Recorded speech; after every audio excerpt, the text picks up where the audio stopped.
अस्सलामुअलैकुम रहमतुल्लाहि व बरकातुहू। भाई लोग, ये मैं मोहम्मद ताहिर अली मदीना मुनव्वर से बात कर रहा हूँ।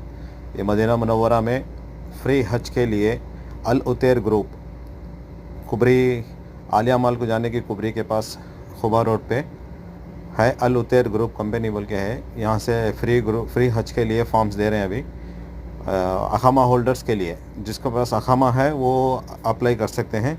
इसके बाद में वो लकी लॉटरी डालेंगे। उसके बाद में जिसका नाम आएगा उसमें से वो फ्री उनको हज में कराएंगे। अगर आप जाना चाहें तो देखिए, यहाँ पे लाइन लगी हुई है। डेली सुबह में 9 बजे से 3 बजे तक ये फैसिलिटीज़ दी जा रही हैं।